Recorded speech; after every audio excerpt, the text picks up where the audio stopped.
Let me take you to one of my calls as an EMT, where what I witnessed and what I felt will stay with me forever. A 75-year-old Indian male named Raj was sitting in a small, cramped Brooklyn apartment, struggling to breathe, complaining of chest pain. Beside these physical symptoms, what struck me immediately was the man was in emotional distress.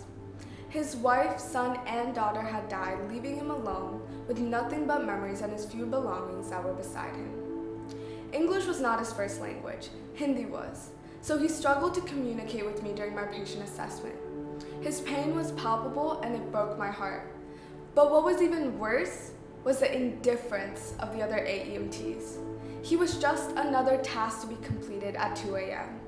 It was as if they'd forgotten he was someone's father, someone's husband, someone's friend. As I witnessed my colleagues having casual side conversations while Raj was in pain, it only fueled my conscious effort to connect with him on a deeper level. As I showed him that I was actively listening by saying "ha," which means yes in Hindi, and nodding every 30 seconds, his face transformed. It lit up with joy and gratitude that I could never forget. For the first time in a long time, he felt seen, heard, and understood. He told me, "Apne mujhe meri beti ki yaad dila di," which means, "You remind me of my daughter" in Hindi. In that moment, I realized that he saw me not just as a healthcare professional, but as someone he could trust as if I was family.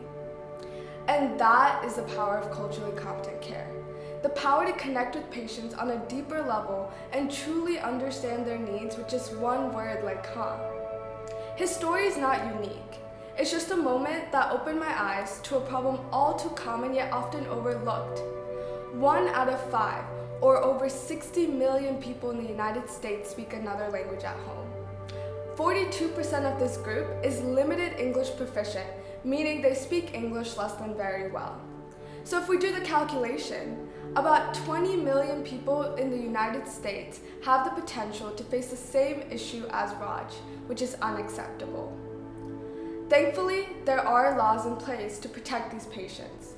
Under Title VI of the Civil Rights Act, healthcare providers receiving federal funding are required to provide language assistance to limited English proficient patients.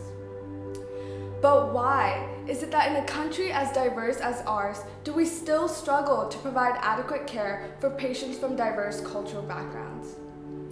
Another moment that solidified this for me was when I was assisting in the care of a 65-year-old Hispanic woman named Sophia who was just about to be discharged. As we removed her temporary catheter from her pulmonary artery, she broke down in tears, crying, "I'm sad that I'm dying. I can't do this anymore." The nurse practitioner took out a translation app to reassure her, but when I simply said, "Tienes fuerte, puedes pelear," which means "you are strong" in Spanish, she smiled. Our small conversation ended with her saying "te amo," which means "I love you" in Spanish. So if I can do this, so can you. In an interview with the Chief Emergency Medicine Resident of Mount Sinai and Amherst Hospitals, she revealed that despite attempts to provide online training modules on diversity and inclusivity, her medical education did not adequately prepare her to treat patients in New York City right now.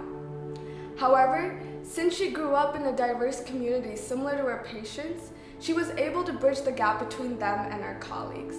And as she put it, there are only a few of us right now in this position as liaison. So let's change that. I want to emphasize that culturally competent care is not just common sense or a moral obligation. It's a critical public health issue. We are stuck in a continuous cycle of increased healthcare costs, medical errors, health disparities, and negative health outcomes because we continue to overlook that the stakes are high. But there is hope. Research has shown that CCC is connected with increased adherence to treatment, improved patient satisfactions, and increased clinical outcomes. So, to make this a reality for all patients, there's an urgent need for public health research on evidence-based strategies to implement on training methods across the healthcare industry on CCC. However, on an individual level, Healthcare providers must take responsibility for their own education and go beyond the clinical setting to see where patients live and work like the chief resident has. It may also mean learning a few words in 3 different languages. Let's break down the barriers of culture, language, and bias that prevent patients like Raj and Sophia from receiving the care they need and deserve. Together, let's make CCC, culturally competent care, not just a buzzword, but a fundamental pillar of healthcare in a world that's growing more diverse by the day. Thank you.